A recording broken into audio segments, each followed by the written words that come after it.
Serene ঠিক যেই মুহূর্তে রডটা তুলে রফিকের উপর শেষ বাড়িটা দিতে যাবে, ঠিক তখন ওই রফিক কাতরাতে কাতরাতে তার পায়ের কাছে গড়িয়ে এসে দু হাতে শক্ত করে আঁকড়ে ধরে। গলার স্বর ভেঙে গেছে, চোখে জল আর মুখে ভয় মাখা আর্তনাদ করে ওঠে।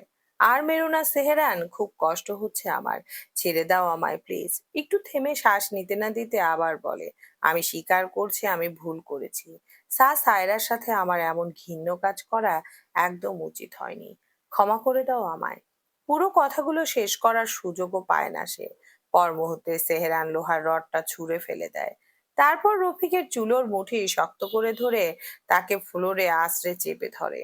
চোখ দুটো তার রক্তিম ছিল, কণ্ঠস্বর ছিল বরফের মতো শীতল। হিসিয়ে বলতে থাকে, skip scheme keep skimming until my fucking heart cools down. Buster, তোর চিৎকার যেন বন্ধ না হয়।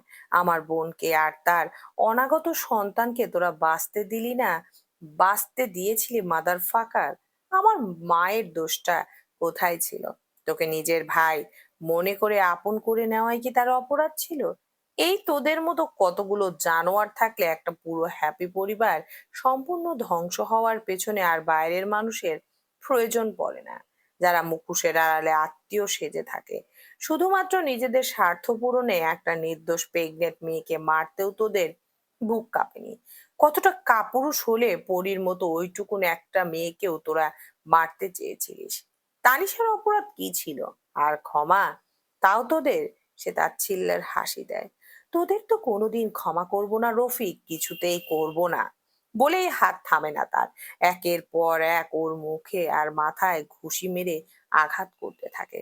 সাথে আবার চিৎকার করে এক নিঃশ্বাসে জমে থাকা আগুন উগরে দেয় সে।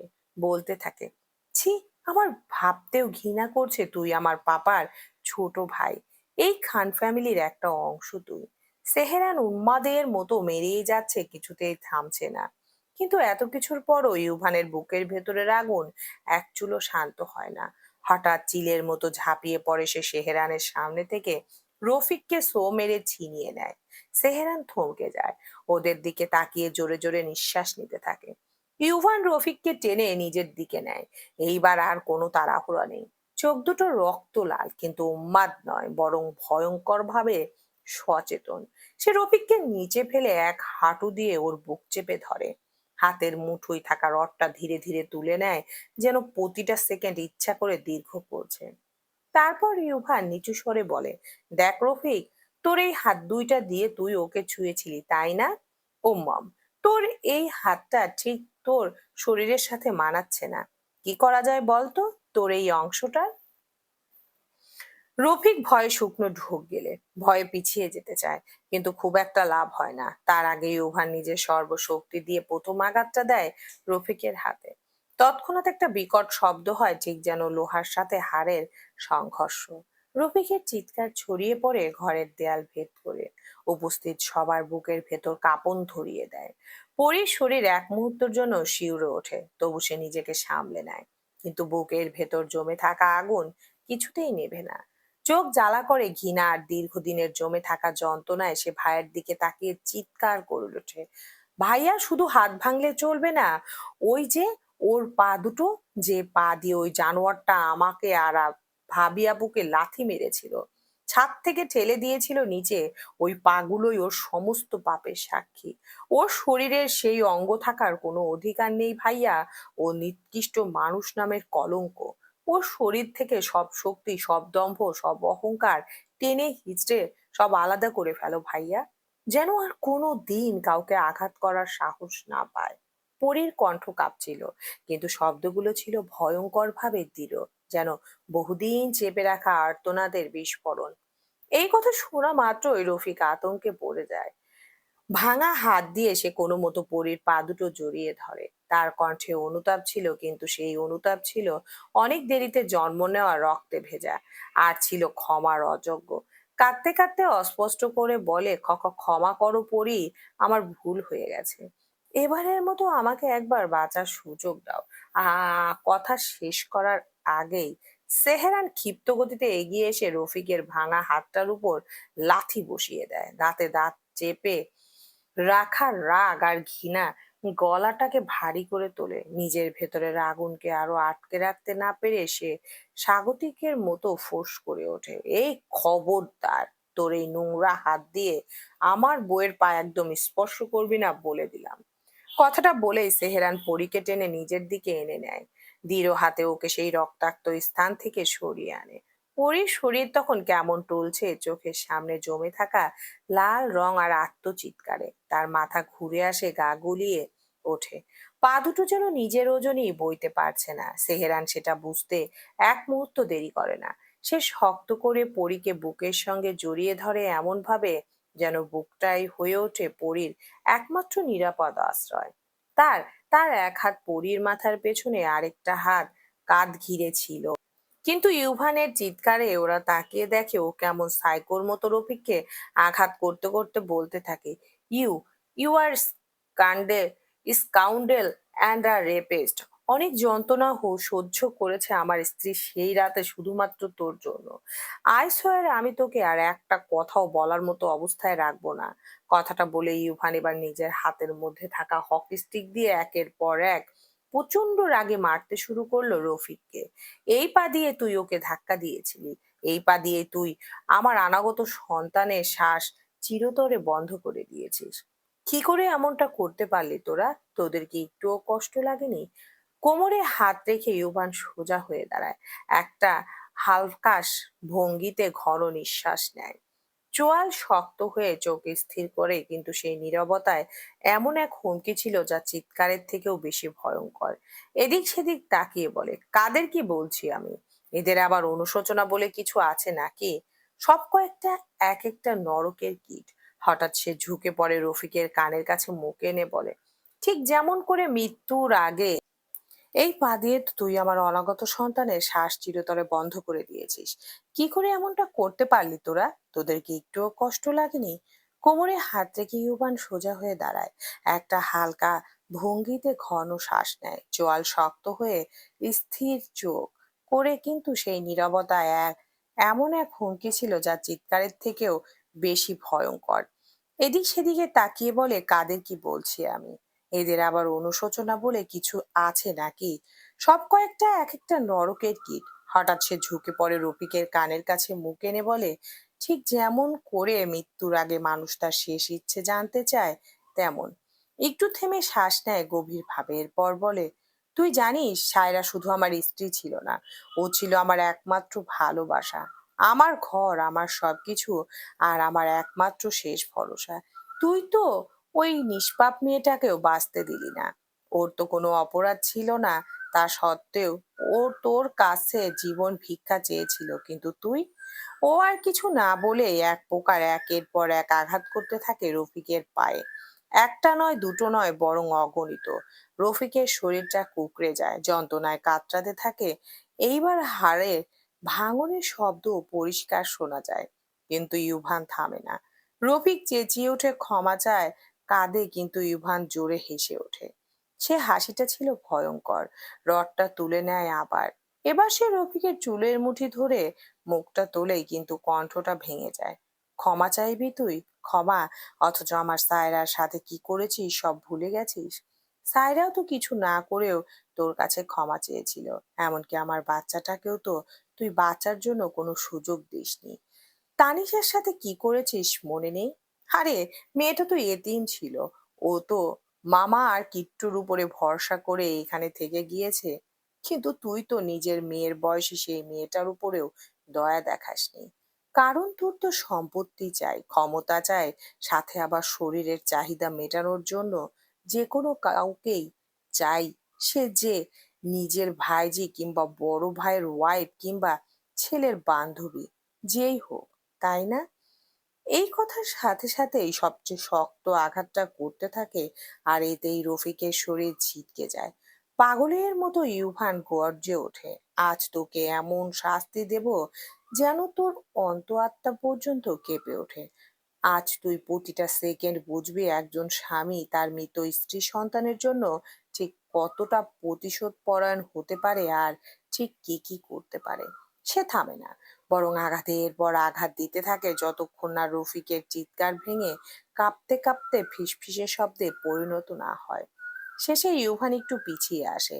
তার শ্বাস নিতে কষ্ট হচ্ছে, হাত কাঁপছে। সে নিচু স্বরে বলে, এখন আর মরিস না রফিক। এত অল্প শাস্তি পেয়ে মরলে মৃত্যুটা তোর জন্য অনেক সহজ হয়ে যাবে। তোকে আরো কিছুক্ষণ বাঁচিয়ে রাখা হবে শুধু শাস্তি দেওয়ার জন্য। কিট্টু কি বলেছিল মনে নেই? তোর চিৎকারে আমাদের কলিজা ঠান্ডা হওয়া চাই। সেজটি আর সেলিনা স্তব্ধ হয়ে ইউভানকে দেখছে, কিন্তু কোথাও গিয়ে ওদের মনের ভেতরের কলিজা খুব ঠান্ডা হচ্ছে। সে যদি সেলিনার দিকে তাকিয়ে বলে, কি লাভ হলো এত কিছু করে? যে এই মানুষটার মৃত্যুর জন্য এই প্রতিশোধের খেলা শুরু করেছিলাম, সেই সবটাই তো একটা মিথ্যার উপরে রচিত ছিল। আমরা দুজনেই তো খুব বাজেভাবে ঠকে গেলাম নিজের মানুষের কাছেই। সেদিন সায়রা বারে বারে বলেছিল ওর বাবা এই কাজ করতে পারে না, কিন্তু আমি প্রতিশোধ নেওয়াতে এতটাই মত্ত ছিলাম যে মেয়েটার কথা পর্যন্ত বিবেচনা করে দেখিনি। উল্টো যে মূল অপরাধী তাকেই সারা জীবন ধরে ভরসা করে গেলাম। এত বড় একটা ঘৃণ্য কাজ আমি কিভাবে করে ফেললাম সেলিনা? এত নিকৃষ্ট আমি কিভাবে হয়ে গেলাম? শেষ পর্যন্ত আমি কিছুই পেলাম না। এবার বোধহয় নিজের সন্তানকেও হারাতে হবে। সেহেরান কিছুতেই অ্যান্ডিয়ানকে ছাড়বে না। কিভাবে বাঁচাবো ওকে? হঠাৎ ওর নজর গিয়ে একটা নির্দিষ্ট জায়গায় পড়ে, কিন্তু সেলিনা ধীরে বলে, সব থেকে বড় অন্যায় তো আমি করেছি। রফিকের মতো একটা স্বার্থপর অমানুষের কথা শুনে আমার অমন নিরীহ ভাইজানকে ভুল বুঝলাম। যে ভাই কিনা আমার সুখের জন্য তার সবটুকু দিয়ে চেষ্টা করেছে, কিন্তু আমি কি করে পারলাম তার পুরো পৃথিবীটায় অসুখে পরিণত করতে? কেন আমি এতটা অন্ধ হয়ে গেলাম? আসলে কি পেলাম? রফিককে ধীরে ধীরে নিস্তেজ হতে দেখে শেহরিজ এগিয়ে এসে ইউভান পাগলের মতো গর্জে ওঠে, মরে গেছে? এতটা তাড়াতাড়ি তুই মরলি কি করে Rafiq? This is not fair. এই সবেই তো আমি তোকে মারতে শুরু করলাম আর তুই এর মধ্যেই মরে গেলি। এটা কিন্তু তুই ভালো করলি না রফিক। একদম ভালো হলো না কাজটা, তাই না রে কিট্টু? ইউভান কথাটা বলে মুখে একটা অদ্ভুত হাসি নিয়ে সেহরানের দিকে তাকিয়ে বলে, এই কিট্টু, তোর কি মনে হয় এত সহজ মৃত্যু কি ওর প্রাপ্য?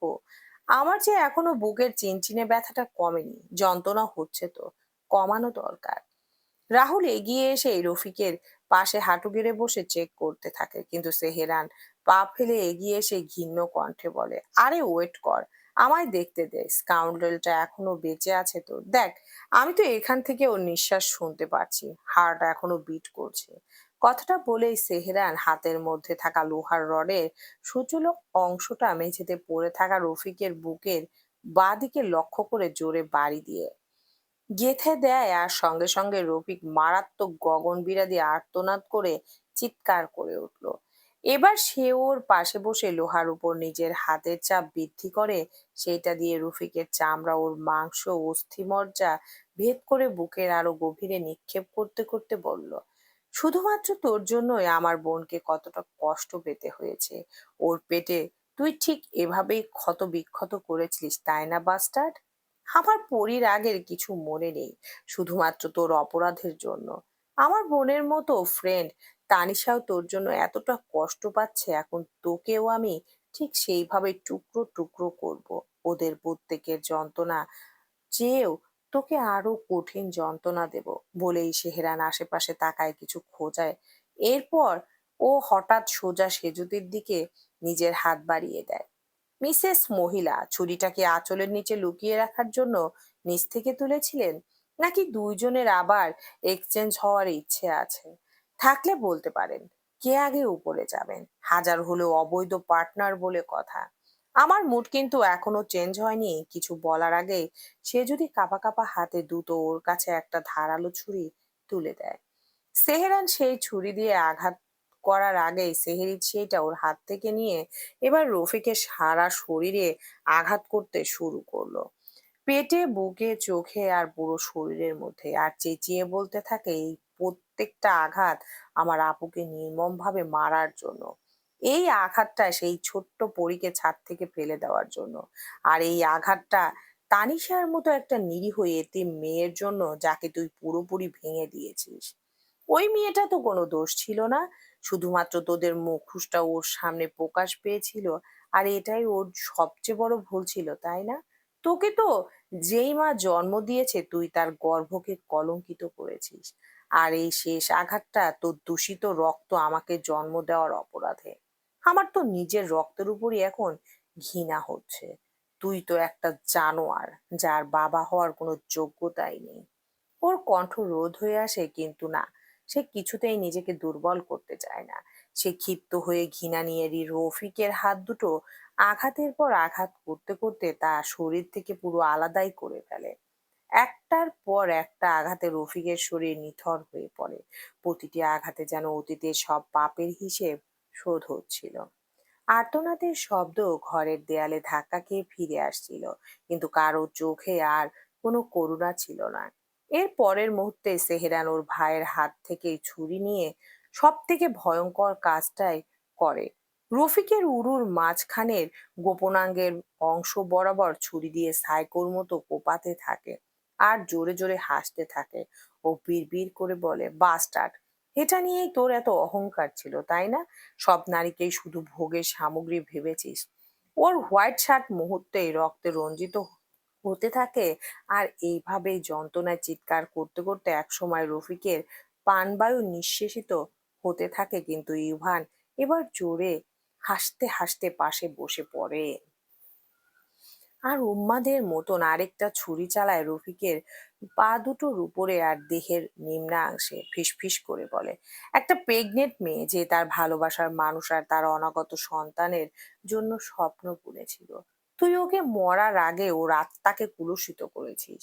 তুই শুধু আমার সায়রাকে মারিসনি রফিক, তুই আমার পুরো ভবিষ্যৎটা মেরে ফেলেছিস। আমার সন্তানকে মেরেছিস আর আমাকে প্রতিদিন বাঁচিয়ে রেখে মেরেছিস। রাহুল আর মাসুক নীরবে দাঁড়িয়েছিল। চোখের সামনে যে শাস্তি কার্যকর হচ্ছে তাতে দুজনের বুকেই এক অদ্ভুত প্রশান্তি জমে উঠেছিল, যেন বহুদিনের চাপা ক্ষোভ ধীরে ধীরে ঠান্ডা হয়ে আসছে। অ্যান্ডিয়ান, অ্যালেক্স, সেজুতি আর সেলিনাকে ওরা শক্ত হাতে আটকে রেখেছে, কেউ নড়ার সুযোগ পর্যন্ত পাচ্ছে না, এমনকি শব্দ করার সাহসও না। কিন্তু সেহেরানকে দেখে মাসুকের ভেতর হঠাৎ একটা অস্বস্তি জন্ম নেয়। এই রাগার প্রতিশোধের আগুনে সেহেরান যেন নিজেকে হারিয়ে ফেলেছে। মানুষ থেকে ধীরে ধীরে উন্মাদনার দিকে ঢলে পড়ছে। আর দেরি না করে মাসুক এগিয়ে যায়, শক্ত হাতে সেহেরানের বাহু চেপে ধরে ওকে টেনে সরিয়ে আনে সেই জায়গা থেকে। কণ্ঠে কঠোরতা, কিন্তু চোখে উদ্বেগ নিয়ে বলে, এটাই যথেষ্ট এসকে। না, আর না, প্লিজ শান্ত থাক। সেহেরান তখনও ভারী নিঃশ্বাসে কাঁপছে, চোখের দৃষ্টি স্থির নয়, তবুও মাশরুকের স্পর্শে যেন একটু হলেও বাস্তবে ফেরে। এদিকে পরীর অবস্থা আর সহনীয় থাকে না।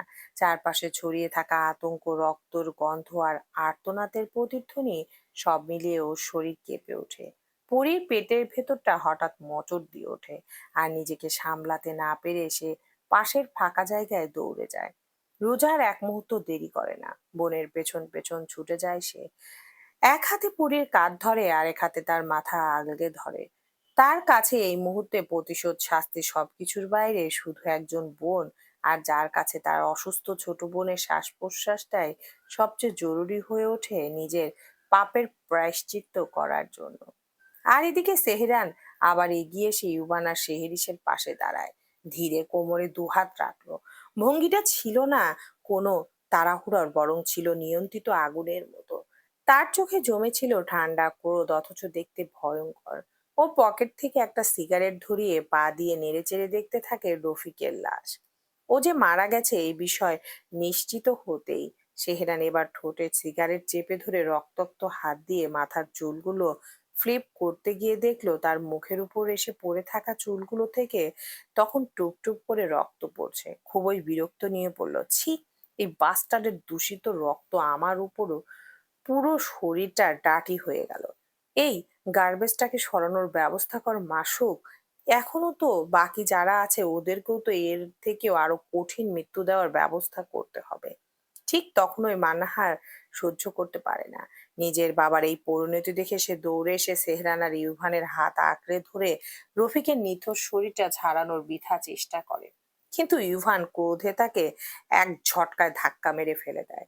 মানহাকে দেখে সেহরিস আর সহ্য করতে পারে না। সে ঝাঁপিয়ে পড়ে মানহার দিকে, কিন্তু তার আগেই পরি দ্রুত সামনে এসে দাঁড়ায়। শান্ত কিন্তু অদ্ভুতভাবে নির্লিপ্ত কণ্ঠে বলে, ওকে ছেড়ে দাও ভাইয়া, মেরো না। পরীর এই নির্লিপ্ততা ঠান্ডা স্বরে সেহরান, ইউভার আর সেহেরি সহ উপস্থিত সবাই এক মুহূর্তের জন্য স্তব্ধ হয়ে যায়। সেহরান দাঁতে দাঁত চেপে ঘুরে তাকায় ওর দিকে, কণ্ঠে তার তেজ নিয়ে বলে, কেন? ওকে কেন বাঁচাতে চাইছিস পরী? তোর সাথে ও কি করেছে সব ভুলে গেলি? পরী চোখে শান্তি, মুখে নির্লিপ্ত ভাব, কিন্তু অন্তরের জ্বালায় স্পষ্ট। সে দাঁড়িয়ে থাকে, যেন সময় স্থির হয়ে গেছে। কিন্তু সেহরানের রাগ আরো চরমে পৌঁছায়। দম বন্ধ করার আগে সে আবার চেঁচিয়ে ওঠে, কেন পড়ি? কেন বাঁচাতে চাইছিস ওর মতো নিকৃষ্ট মেয়েকে? পরি ধীরে ধীরে তার দিকে তাকায়, চোখে এক অদ্ভুত তীব্রতা, কণ্ঠে স্থিরতা। কারণ ও প্রেগনেন্ট, আমি শুনেছি। অথচ ও কিন্তু মা হতে চায় না। যদিও চাইতো, তাহলে একবার অন্তত সবার আগে নিজের সন্তানের কথাটা ভাবতো। আর আমার সাথেও এতটা জঘন্য কাজটা কিছুতেই করতে পারতো না। ও ঠিকই কঠিন শাস্তি পাবে, কিন্তু সেটা আমাদের হাতে পাওয়ার চেয়েও আরিফ ভাইয়া ওকে শাস্তি দেওয়ার অধিকারটা বেশি। ও তো সেই নির্দোষ মানুষটার সঙ্গেও অন্যায় করেছে। বাচ্চাটার প্রতি ওর টান না থাকলেও আমি জানি ভাইয়ার যথেষ্ট টান আছে, খুব গভীর টান। আর তাই ওকে আমরা কেউই এই মুহূর্তে কোনো শাস্তি দেব না। ও শাস্তি পাবে, খুব কঠিন শাস্তি পাবে, কিন্তু সময় হলে। সেহেরান বুঝতে পারে তার এই উন্মাদ রাগের মধ্যে এখন এক অদ্ভুত বাধা। সে কিছুতেই তার ঠিক ভাইয়ের মতো আরিফের অনাগত বাচ্চাটার কোনো ক্ষতি কিছুতেই করতে পারবে না। কিন্তু মানহাকে অবশ্যই শাস্তি পেতে হবে। ও পরীর দিকে তাকায়। পরী ধীরে ধীরে মানহার দিকে তাকিয়ে বলে, তুমি কি ভাবছো তোমার কোনো শাস্তি হবে না? ভুল ভাবছো। তোমারও শাস্তি হবে, এবং অনেক ভয়ানক শাস্তি পাবে তুমি। আর সেটা আরিফ ভাইয়া তোমাকে প্রতিটা মুহূর্তে বুঝিয়ে দেবে। আমার বিশ্বাস ভাইয়া নিজের সন্তান ব্যতীত তোমার ছায়া পর্যন্ত কখনো দেখতে চাইবে না। তুমি নিজের জীবনের সব থেকে মূল্যবান একটা রত্ন হারিয়ে ফেললে শুধুমাত্র নিজের ভিত্তিহীন জেদের জন্য। খুব শীঘ্রই সেইটা বুঝতে পারবে। খুব বাজেভাবে তুমি আরিফ ভাইয়াকে ঠকালে। কিন্তু মানহা তখনও রাগে কাঁপছে, তার চোখে বিষ আর মনে আদম্য ঘৃণা। ঠিক সেই মুহূর্তে শেরিস এগিয়ে এসে এক শব্দ কিছু না বলে তাকে শক্ত করে একটি চেয়ারের সঙ্গে বেঁধে ফেলে। এদিকে এদিকে অ্যালেক্স ভেবে নেয় সব দৃষ্টি এখন তার দিক থেকে সরে গেছে। সেই ফাঁকেই সুযোগ বুঝে পা বাড়ায় পালানোর জন্য। বুকের ভেতর চাপা উত্তেজনা নিয়ে সে ধীরে ধীরে এক পা পিছিয়ে নেয়, তারপর আরেক পা। শ্বাসটাও নিয়ন্ত্রণে রাখার চেষ্টা করে, যেন শব্দ না হয়। কিন্তু ঠিক তখনই সেহেরানের চোখের কোণ নড়ে ওঠে, আর ইউভানের চোয়াল শক্ত হয়ে যায়। এক মুহূর্তের নীরবতা, ঠিক পরের মুহূর্তেই দুজনে একসাথে ঘুরে দাঁড়ায়। সময় যেন স্লো হয়ে আসে। অ্যালেক্সের দৌড় শুরু হওয়ার আগেই সেহেরান ঝাঁপিয়ে পড়ে সামনে থেকে, আর ইউভান পাশ কাটিয়ে এসে তার পালানোর দিকটা সম্পূর্ণ বন্ধ করে দেয়। চারপাশের অন্ধকার ছায়া আর ডাউন স্টেসের কাপা আলো সব মিলিয়ে অ্যালেক্সের সামনে হঠাৎ দুটো ছায়া দাঁড়িয়ে যায়, ঠিক অটল পাঁচিলের মতো। সেহেরান এক ধাপ এগোয়, তার কণ্ঠ নিচু, কিন্তু প্রতিটা শব্দ ধারালো শোনায়। Take one more step, I swear that leg of yours will run its last race. Black tight stage, রাতের অন্ধকার সবকিছুকে যেন কালো চাদরের নিচে চাপা দিয়েছে। সমুদ্র ঘেঁষা নির্জন রাস্তার ওপাশে শুধু শোনা যায় বাতাসের হু হু ডাক, আর দূরে উত্তাল ঢেউয়ের থই থই শব্দ। হেডলাইটের কিরণ মৃদু ঝলমল করছে, কিন্তু কোনো আলোয় ভেতরের ভয়কে ভাঙতে পারছে না। সেহরান দাঁড়িয়ে আছে অন্ধকারের এক কোণ থেকে, চোখে আগুন আর বুকের ভেতর জমে থাকা প্রতিশোধের ঝড়। তার ছুড়ে দেওয়া হুমকিটা যেন অ্যালেক্সের পায়ের নিচের জমে থাকা মাটি হঠাৎ শক্ত করে দেয়। দৌড় থেমে যায় সেখানেই। ধীরে, খুব ধীরে সে ঘাড় ঘুরিয়ে তাকায় দুই ভাইয়ের দিকে। ইউভান তখনও নির্বিকার, চোখে কোনো আবেগ নেই, কোনো অনুভূতি নেই। আছে শুধু জমাট বাঁধা শীতলতা। কণ্ঠে উত্থান পতনের লেশ মাত্র না রেখে সে বলে ওঠে, কি ভেবেছিলি তোকে পালাতে কেউ দেখেনি? আমাদের দুই ভাইকে এত হালকাভাবে নিয়েছিস বলেই এই ভুলটা করেছিস।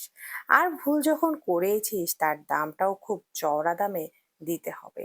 নিশ্চয়ই খেয়াল করেছিস তোর ক্রাইম পার্টনারের অবস্থা আমরা ঠিক কি করেছি। অ্যালেক্সের গলা শুকিয়ে আসে, জিভ দিয়ে ঠোঁট ভিজিয়ে নিতে নিতে সে ফিসফিস করে বলে, ইউবি বেটা, আমায় ক্ষমা করে দাও প্লিজ। আমি ইচ্ছাকৃত কিছু করিনি। তোমার মামাই আমাকে বাধ্য করেছিল এসব করতে। নয়তো তোমার বউয়ের সঙ্গে এমন অন্যায় করার কথা আমি কোনোদিনও ভাবতাম না। বিশ্বাস করো। ইউভানের ঠোঁটের কোণে তাচ্ছিল্যের এক চিলতে হাসি খেলে যায়। মুহূর্তে সে তেড়ে আসে অ্যালেক্সের ঘাড় মুঠোয় নিয়ে হেসিয়ে বলে, এই এক লাইনের স্ক্রিপ্ট আমরা আগেও শুনেছি, নতুন কিছু থাকলে বল। হঠাৎ অ্যালেক্স গলা চড়িয়ে চিৎকার করে ওঠে। তার কণ্ঠে আতঙ্ক, হতাশা আর আত্মরক্ষার মরিয়ার চেষ্টা একসাথে গুলিয়ে যায়। শব্দ সে যদি সেলিনা আর রফিকের, ওরাই আমাকে ব্যবহার করেছে। সে যদি এখন নাটক করছে, সবটাই ওর ভান। আসলে ওর ইগো ভেঙে গিয়েছিল, কারণ সেলিম খান কখনোই ওকে স্ত্রীর মর্যাদা দেয়নি। সায়রা মারা যাওয়ার পরও জানতে পারে রফিক আশিককে খুন করেছে, কিন্তু ততদিনে ও সেলিম খানকে ভালোবেসে ফেলেছিল। তার সংসার, তার নাম, তার সম্পত্তি, সবকিছুর প্রতিও এমন ভাবে আসক্ত হয়ে পড়েছিল যে আর পেছনে ফেরার পথ ছিল না। আর সেই কারণেই ও রফিককে বছরের পর বছর ব্যবহার করেছে। জিজ্ঞেস করো ওকে, আজও সব জেনেও ও শুধু নাটক করছে। প্ল্যান সব ওর আর রফিকেরই ছিল। আমি আমি শুধু ওদের ইশারায় চলেছি, সামান্য প্রপার্টির লোভে। বুঝতেই পারিনি ও নিজের স্বার্থে সবাইকে বলি দিচ্ছে। আমার ভুল হয়ে গেছে, প্লিজ আমাকে ক্ষমা করে দাও সেহরান। অ্যালেক্সের শেষ কথাগুলো ছিল ভাঙা, করুণ, বিশ্বাসযোগ্য হওয়ার মরিয়া চেষ্টায় ভরা। সেহরান আর ইউভান ছাড়া উপস্থিত সবাই অজান্তে সেজুতির দিকে তাকিয়ে পড়ে, কিন্তু তার মুখে কোনো প্রতিক্রিয়া নেই। মুখশ্রীটি ছিল অস্বাভাবিক রকমের শীতল, না আতঙ্ক, না অপরাধবোধ, না বিস্ময়। সে একদৃষ্টিতে নিজের ভাইয়ের দিকে তাকিয়ে থাকে। চোখের গভীরে কি লুকিয়ে আছে, অনুশোচনা, ক্রোধ, নাকি আরো গভীর কোনো ষড়যন্ত্র, তা বোঝার কোনো উপায় নেই। সেই নীরবতাই যেন মুহূর্তটাকে আরো সবচেয়ে বেশি ভয়ঙ্কর করে তোলে। কিন্তু এই নাটকীয় আর্তনাদ সেহরানের ভেতরে সব সংযমকে বিষিয়ে তোলে। চোখের সামনে মুহূর্তেই নিজের বোন সায়রার ক্ষতবিক্ষত মৃত মুখশ্রী ভেসে আসে। আর নিজেকে আটকে রাখতে পারলো না, সে চিৎকার করে ওঠে, কিন্তু সেই চিৎকারে কোনো উত্তাপ নেই, আছে শুধু ধারালো নিষ্ঠুরতা। এত কিছু করে এখন এত সহজে ক্ষমা চাইছিস? অ্যাকচুয়ালি তোরা তো কোনো সাধারণ অন্যায় করিসনি অ্যালেক্স, বরং তোরা তো সব থেকে বড় পাপ করেছিস। আর এই পাপের কোনো ক্ষমা হয় না। নিজের ভুল স্বীকার না করে অন্যর ঘাড়ে সম্পূর্ণ দোষ দিয়ে দিলেই এতে তোর পাপের, অপরাধের দায় কিছুতেই এড়িয়ে যাওয়া যাবে না। তোর করা পাপের শাস্তি কিছুতেই কম না, তোর শাস্তিও কমবে না, একটু না। আর কোনো কথা না। সেহেরান এক ঝটকায় অ্যালেক্সকে মেঝেতে ফেলে দেয়। আঘাতের শব্দে যেন চারপাশে নীরবতা ভেঙে সবাই কেঁপে ওঠে। সেহেরান একটু থেমে চারপাশে একবার তাকায়। মেঝেতে পড়ে থাকা লোহার রডটা তুলে নেয় নীরবে। সে তখন আর নিজের মধ্যে নেই, উন্মাদের মতো সে মারতে থাকে, আর মুহূর্তের মধ্যেই অ্যালেক্সের আর্তনাদ ভেঙে দেয় রাতের সমস্ত স্তব্ধতা। সে চিৎকার করে ওঠে, চিৎকার নয়, যেন পানটায় কলিজা ফেটে বেরিয়ে আসছে। সেহরানের কণ্ঠে জমে থাকা ক্রোধ এবার আর চাপা থাকে না। দাঁতে দাঁত চেপে হিসিয়ে বলে ওঠে, এই কি বলেছিলি তুই? আমার সামনে দাঁড়িয়ে আমার পরীর গায়ে হাত দিবি? এক পা এগিয়ে আসে সে, চোখে এমন এক দৃষ্টি যা দেখলে যে কোনো কারো সাহস হারিয়ে ভয় বেড়ে যায়। চিৎকার করে বলে, এই দেখ, ভালো করে দেখ, এখানে ওর স্বামী আর ওর ভাই দাঁড়িয়ে আছে। আমরা দুজনে মিলে তোর সামনে প্রাচীর হয়ে আছি। এখন ছুঁয়ে দেখ আমার বউকে। কি হলো, একবার ছুঁয়ে দেখ। এক মুহূর্ত থামে, ঠোঁটের কোণে উঠে আসে তার ছেলের হাসি। কি হলো, এখন তোর সেই সাহস কোথায় গেল? হ্যাঁ, একটু আগে তো বড় বীর ছিলি। চেহারানের কণ্ঠ হঠাৎ ঠান্ডা হয়ে যায়। এই ঠান্ডাটাই সবচেয়ে ভয়ঙ্কর। দেখছিস তোর সাহস? যে চোখ দিয়ে তুই আমার পরীর দিকে নোংরা নজর দিয়েছিস, আর সেই চোখ আর পৃথিবীর কোনো আলো দেখবে না, কিছুতেই না। শেষ কথাটা প্রায় চিৎকার করে বলে। যার ওজন ছিল বজ্রপাতের মতো, সে ধীরে হাত তোলে। আর ঠিক সেই মুহূর্তে উপস্থিত সবার বুকের ভেতর একসাথে কেঁপে ওঠে অজানা আশঙ্কা। এরপর সেহেরান তার হাতে থাকা লোহার রডটা দিকে একবার তাকিয়ে আগাম কোনো বার্তা না দিয়েই তার সূচলো অংশটা দিয়ে মেঝেতে পড়ে থাকা অ্যালেক্সের দুই চোখ লক্ষ্য করে জোরে জোরে বাড়ি দিয়ে গেঁথে দেয় ভেতর পর্যন্ত। আর সঙ্গে সঙ্গে অ্যালেক্স মারাত্মক গগন বিরাদি আর্তনাদ করে চিৎকার করে উঠল, দুই হাত দিয়ে চোখ চেপে ধরে। আ আমার চোখ! কণ্ঠটা হঠাৎ ভেঙে চুরমার হয়ে যায়। আমি আর দেখতে পাচ্ছি না, সব শেষ হয়ে গেল। অ্যালেক্স ছটফট করতে থাকে মেঝের উপর। সব শেষ হয়ে গেল। অ্যালেক্স ছটফট করতে থাকে মেঝের উপর। হাতড়ে বেড়ায় শূন্যে, যেন অন্ধকারের ভেতর থেকে কোনো আশ্রয় খুঁজছে। বাঁচাও কেউ, বাঁচায় আমায়। আর পারছি না। তার মুখ বেয়ে আর শরীর জুড়ে গড়িয়ে পড়ে উষ্ণ তরল। মেঝে ধীরে ধীরে রক্তে ভিজে ওঠে, প্রতিটি শ্বাস আর্তনাদ জড়িয়ে থাকে। প্রতিটা শব্দে স্পষ্ট মৃত্যু ভয়ের কাঁপুনি। চারপাশের বাতাস ভারী হয়ে আসে। ওখানে উপস্থিত আর সবার চোখ বন্ধ হয়ে আসে। বুক কেঁপে ওঠে। কেউ তাকাতে পারে না, কেউ আবার চোখ ফিরিয়ে নেয়, আর কেউ কেউ নিঃশব্দে বুঝে যায় এই কার্তনাদ আসলে শেষ হয়ে আসা সমস্ত পাপের প্রতিধ্বনি। অ্যালেক্সের এই অবস্থা দেখে ইউভান, রাহুল, মাসুক আর শেহরিস ছাড়া মেঝেতে ছড়িয়ে পড়া রক্ত আর সেই অসহ্য আর্তনাদে উপস্থিত অনেকেরই বুক কেঁপে ওঠে। শ্বাস আটকে যায়। পরীর শরীর কাঁপতে থাকে। হ্যাঁ, এটা ঠিক যে সে চেয়েছিল অপরাধীদের কঠিন শাস্তি হোক, কিন্তু এই মুহূর্তে তার অসুস্থ শরীর আর মন কোনোটাই এসব সহ্য করতে পারছে না। তার মাথা ঘুরে আসে। চারপাশ কেমন ঝাপসা হয়ে যায়। ও পাশে একটা শক্তমতো পিলার ধরে নিচে বসে পড়ে। কিন্তু এত কিছুর পরেও সেহেরান থামছে না, আর না দেখছে আশেপাশের কাউকে। সে তখনও ভারী নিঃশ্বাসে কাঁপছে। চোখের দৃষ্টি স্থির নয়। তার প্রতিটি আঘাত যেন বছরের পর বছর জমে থাকা ক্ষোভ প্রকাশ করছে। সে চিৎকার করে বলে, crime louder, you scoundrel, until my fucking heart finally cools. যতক্ষণ না পর্যন্ত তোর শরীরের প্রত্যেকটি অংশ ঠিক এইভাবে ধ্বংস করতে না পারছি, ততক্ষণ পর্যন্ত তোর চিৎকার যেন বন্ধ না হয়।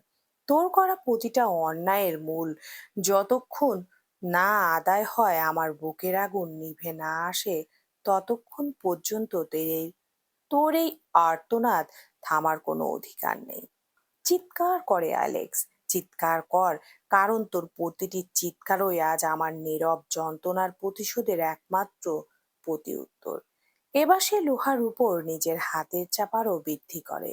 সেইটা দিয়ে অ্যালেক্সের চামড়া ভেদ করে ওর বুক পাঁজরের মাঝ বরাবর আরো গভীরভাবে নিক্ষেপ করতে থাকে, আর জোরে জোরে হাসতে থাকে।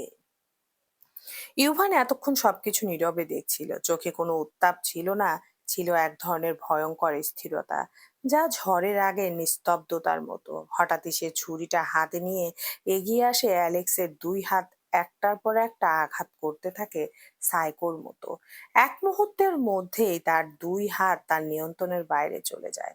আঘাতের পর আঘাতে ভেঙে পড়ে তার প্রতিরোধ। আর্তনাদে ফেটে যায় চারপাশের বাতাস। সে হঠাৎ চিৎকার করে ওঠে, কণ্ঠে তখন তার আর শুধু ক্রোধ নয়, ভাঙা বুকের হাহাকার, জমে থাকা শোক আর আর্তগ্লানির তীব্রতা একসাথে বিস্ফোরিত হয়। কুত্তার বাচ্চা, তুই আমার সায়রাকে মেরেও শান্ত হোসনি, এরপর কি চাল দিলি বল? নন্দিনী সহ আমার দুইটা ছেলেকেও মেরে ফেলবি? এতটাই বড় হয়ে গেছে তোর কলিজা? কথার মাঝেই তার গলা কেঁপে ওঠে, তবুও সে থামে না। ইউভানের চোখে তখন অনুভূতি নয়, ছিল এক গভীর শূন্যতা। আজ তোর ওই কলিজাটা আমি নিজের হাতে ছিঁড়ে ফেলবো। আমার সবকিছু ধ্বংস করেও তোদের মন ভরেনি, তাই না? তাই তোরা আবার নতুন প্ল্যান করলি কিভাবে আমাকে আর কিট্টোর, আমাদের এই নিষ্পাপ পরিবারটাকে একেবারে মুছে ফেলা যায়, তাই না? শেষ পর্যন্ত তোরা আমাদের কি বানিয়ে দিলি জানিস? তাকিয়ে দেখ আমাদের দিকে। তোদের মতোই খুনি বানিয়ে দিলি আমাদের। অথচ আমরা তো কোনো দিন এমনটা হতে চাইনি। কোনো দিন না। শেষ কথাগুলো আর তার গলা দিয়ে বের হয় না। কণ্ঠ ভেঙে চুরমার হয়ে যায়। শব্দগুলো নিঃশ্বাসের ভেতরে ডুবে যায়, ঠিক যেমন করে তার ভেতরের মানুষটা বহু আগেই ভেঙে পড়েছে। ঠিক তখনই শেহরিস পাশে থাকা হকি স্টিক হাতে তুলে নেয়। হকি স্টিক উঠিয়ে তার পা দুটো সমান তালে মারতে থাকে, সাথে বাড়তে থাকে অ্যালেক্সের চিৎকার। কোনো দ্বিধা নেই, কোনো ভয় নেই, সমান তালে সে আঘাত করতে থাকে। প্রতিটি আঘাতের সঙ্গে সঙ্গে অ্যালেক্সের চিৎকার আরো বেসামাল হয়ে ওঠে, যেন নিজের অপরাধের ভারেই সে চূর্ণ হচ্ছে। মরতে মারতে মারতে সেহরিস দাঁতে দাঁত চেপে বলে ওঠে, এই পা দিয়েই না আমার আপুর পবিত্র শরীরকে অপমান করেছিলি। এই পা দিয়েই তুই তার অনাগত সন্তানের অস্তিত্ব মুছে দিয়েছিলি। মনে আছে কিছু, বাস্টার্ড? তার কণ্ঠে কোনো কম্পন নেই, শুধু জমে থাকা আগুন। তোদের মতো নিষ্কৃষ্টদের শাস্তি ঠিক এমনই হওয়া উচিত, যেন এই দুনিয়াতে আবার জন্ম নেওয়ার কথা ভাবতেই তোরা ভয় পাস। শব্দগুলো যেন অ্যালেক্সের কানে নয়, উপস্থিত সবার বিবেকের উপর আঘাত হানে। অ্যালেক্স দেহ ধীরে ধীরে নিস্তেজ হয়ে পড়ে, আর তার চিৎকার একসময় রুদ্ধ হয়ে আসে। সেখানে সেখানে পড়ে থাকে শুধু এক ভাঙা দেহ, আর তার পাশে দাঁড়িয়ে থাকে তিনটি মানুষ যাদের চোখে কোনো অনুভূতি নেই, আছে শুধু শূন্যতা। সেহেরান এইবার ইউভানের হাত থেকে ছুরিটা নিয়ে আবার সেই ভয়ঙ্কর কাজটাই করে ফেলে। অ্যালেক্সের উরুর মাঝখানের গোপনাঙ্গের অংশ বরাবর ছুরি দিয়ে সাইকোদের মতো কোপাতে থাকে আর জোরে জোরে হাসতে থাকে। ও চিৎকার করে বলে ওঠে, মাদার ফাকার, এই অংশটা নিয়ে তোর মতো কাপুরুষের এত অহংকার ছিল, তাই না? সামান্য কয়েক মিনিটের স্যাটিসফ্যাকশনের জন্য একটা তুই একটা অসুস্থ প্রেগনেন্ট মেয়েকেই মেরে ফেললি। তানিশার মতো একটা এতিম মেয়েটাকেও তোরা ছাড় দিলি না। আজ তোর শরীর থেকে এই অংশটাই জাস্ট আলাদা করে ফেলবো। কথা শেষ হতে সে পরপর ছুরির আঘাত হানতে থাকে, অগণিত ছুরি চালাতে থাকে ওর উপর। ইউভান নিজেও থেমে থাকে না, সে নিজেও আরেকটা ছুরি দিয়ে নিষ্ঠুরতায় একই কাজ করতে থাকে। কিন্তু এই দৃশ্য দেখে সেলিনার পুরো শরীর কেঁপে ওঠে। নিজের ছেলের এই পাশবিক ভয়ঙ্কর রূপ তার শ্বাসরুদ্ধ করে দেয়। তিনি বুঝতে পারেন সেহরান আর ইউভানের হাত থেকে আজ কিছুতেই নিজেদের আর বাঁচাতে পারবে না। বাঁচার শেষ আশাটুকু আঁকড়ে ধরে উনি পথ খুঁজতে থাকেন, অন্তত এই জায়গাটা থেকে কিভাবে পালানো যায়, কি করলে এই ছেলে দুটোর হাত থেকে নিজেকে বাঁচিয়ে নিতে পারবেন। সে চারপাশে পালানোর পথ খুঁজতে থাকে। তিনি তার ভাবনার মাঝে একবার পরীর দিকে তাকাতেই আঁতকে ওঠে, কারণ পরী নিজেও তীক্ষ্ণ নজরে ওর মায়ের দিকে তাকিয়ে আছে। সেই দৃষ্টিতে সেলিনা স্পষ্ট দেখতে পান তার প্রতি তার মেয়ের অসম্ভব রকমের জমাটবদ্ধ ঘৃণা। জীবনে এই প্রথম সে নিজের সঙ্গেই দ্বন্দ্বে পড়ে যায়। বিড়বিড় করে বলে ওঠে, আমি এতটা স্বার্থপর কিভাবে হলাম? কিভাবে নিজের ছেলে মেয়েকে এমন যন্ত্রণায় ফেললাম? আজ যদি নিজের লোভ আর প্রতিশোধকে একটু নিয়ন্ত্রণে রাখতাম, তাহলে কি খুব বেশি ক্ষতি হতো? এদিকে পড়ি ধীরে ধীরে মাথা সোজা করে, মায়ের দিকে তাকিয়ে ঠোঁটের কোণে এক ফোঁটা তাচ্ছিল্যের হাসি ফুটে ওঠে, যেখানে কোনো উষ্ণতা নেই, আছে শুধু জমে থাকা অবজ্ঞা। তারপর সে নিঃশব্দ পায়ে এগিয়ে এসে মায়ের ঠিক পাশে দাঁড়ায়। কণ্ঠে কোনো কাঁপুনি নেই, না কোনো উত্তেজনা, বরং অদ্ভুত রকম শান্ত, অথচ ভয় ধারানো স্বরে বলে, আপনার কোনো ক্ষমা হয় না মিসেস চৌধুরী, কোনো ক্ষমা হয় না। আপনার করা প্রতিটা অন্যায়ের শাস্তি তো আপনাকে পেতেই হবে। আপনি আমার সেহেরানকে প্রতিটা মুহূর্তে তিলে তিলে শেষ করে দিয়েছেন। তার ভালো থাকা, তার বেঁচে থাকার ইচ্ছেটাকেই আপনি গত কয়েক বছর ধরে শেষ করে দিয়েছিলেন। তাকে পুরোপুরি আপনি ভেঙে দিয়েছেন। এমনকি ভাইয়ার সাথেও তো কম অন্যায় করেননি। কি করে একজন নারী মা হয়েও এতটা নিষ্ঠুর হতে পারে যে নিজের ছেলের খুশিটাকে গলা টিপে হত্যা করে দিতে পারে? কিভাবে নিজের ছেলের পুরো ভবিষ্যৎটাই নিজের হাতে নষ্ট করে ফেলে? আর আমার কথা তো আমি বাদই দিলাম। চেষ্টা তো কম করলেন না আমাকে সেহেরানের কাছ থেকে পুরোপুরি আলাদা করার, কিন্তু শেষ মুহূর্ত পর্যন্ত চেষ্টা করেও কিছুই করতে পারলেন না। সেলিনা এতক্ষণ ধরে পরীর বলা প্রতিটা শব্দ নিঃশব্দে শুনে যাচ্ছিল, প্রতিটা বাক্য যেন আঙ্গুল তুলে তার জীবনের করা অন্যায়গুলো একে একে চোখের সামনে মেলে ধরছিল। তবুও তিনি কিছুতেই নিজের ভাঙন, নিজের পরাজয় এত সহজে মেনে নিতে পারলেন না। বুকের গভীরে জমে থাকা অহংকার আর পক্ষ সমর্থনের জেদ তাকে ধীর স্থির থাকতে দিল না। ঠোঁটের কোণে তাচ্ছিল্যের ছাপ টেনে কণ্ঠে উপহাস মিশিয়ে তিনি পরীর দিকে তাকিয়ে ধীরে ধীরে বলে ওঠেন, তোমাকে সেহেরানের কাছ থেকে পুরোপুরি আলাদা করতে পারিনি, এই কথাটা কিন্তু পুরোপুরি সত্যি না। সেলিনা ঠোঁটের কোণে এক চিলতে বিদ্যুৎ টেনে ধীরে ধীরে বলে ওঠেন, একবার নিজেই ভেবে দেখো, আজ না হয় আমরা সবাই যে যার করা অন্যায়ের শাস্তি পেয়ে যাব, কিন্তু এরপর কি হবে ভেবেছো কখনো?